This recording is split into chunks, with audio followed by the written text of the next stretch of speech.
কাঁঠালকে বলে গাছ পাঠা।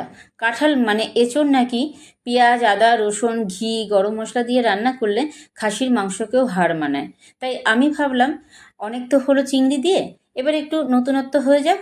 1 কেজি এঁচোড় নিয়েছি, ছাল বাকল ছাড়িয়ে যেটুকু পেলাম তাই একটু বড় বড় পিস করে কেটে আর হলুদ জলে ভিজিয়ে রেখেছিলাম 10 মিনিটের জন্য।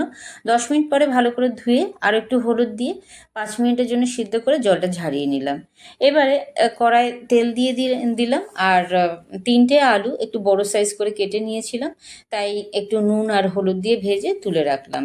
এবার ওই একই কড়ায় আবার তেল দিয়ে দিলাম আর ফোড়নে দিলাম লবঙ্গ, এলাচ, দারচিনি আর তেজপাতা।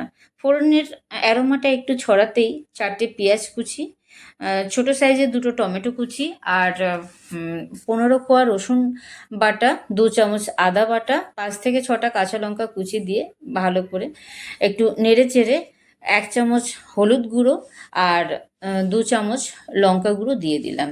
মশলাটা কষতে কষতে যেন একটু তেলটা কম মনে হয়েছিল, তাই আমি আর একটু তেল দিয়ে দিলাম আর ভালো করে মশলাটা কষে নিয়ে আগে থাকতে ধুয়ে পরিষ্কার করে রাখা 800 গ্রামের মতো মুরগির মাংস দিয়ে দিলাম।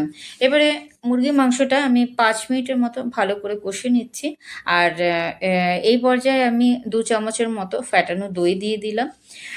মুরগি মাংসটা আমার কষা হয়ে গেছে আর আমার খাসির মাংস অর্থাৎ এঁচোড়টা এই পর্যায়ে দিয়ে দিলাম আর ভেজে রাখা আলুটাও দিয়ে দিলাম। আর এই পর্যায়ে আমি 1 চামচ নুন দিচ্ছি। আগে আমি নুন দেইনি, কেন কি পরিমাণটা নুনের পরিমাণটা বুঝতে অসুবিধা হতে পারে, তাই জন্য। আর আমি এই পর্যায়েও আমি 5 মিনিটের মতো সবগুলো দিয়ে কষিয়ে নিলাম আর কষানো আমার হয়ে গেছে। আমি গরম জল দিয়ে ঢেকে দিলাম। 10 মিনিট ঢেকে রান্না করেছি। 10 মিনিট পরে আলু, তারপরে মাংস, কাঁঠাল সবগুলোই মোটামুটি ভালো সিদ্ধ হয়ে গেছে। আমি 1 চামচ ধনে জিরে গুঁড়ো, 1 চামচ গরম মশলা গুঁড়ো আর 1/2 চামচ বিরিয়ানি মশলা দিয়ে দিলাম আর দিলাম 1 চামচ চিনি।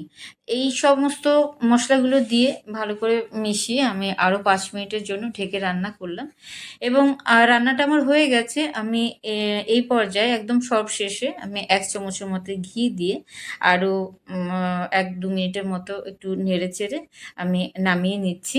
আমার রেডি হয়ে গেল খাসি মুরগির যুগল মিলন। আর টেস্ট অথেন্টিক, এক কথায় দুর্দান্ত। আমি রুমালি রুটি দিয়ে সার্ভ করেছিলাম। আর তোমরা কে কী দিয়ে খেতে ভালোবাসো অবশ্যই কমেন্ট করে জানিও। আমার রেসিপি তোমাদের ভালো লাগলে একটা ফলো দিয়ে পাশে থেকো প্লিজ। আর ভালো থেকো, সুস্থ থেকো। Thank you for watching.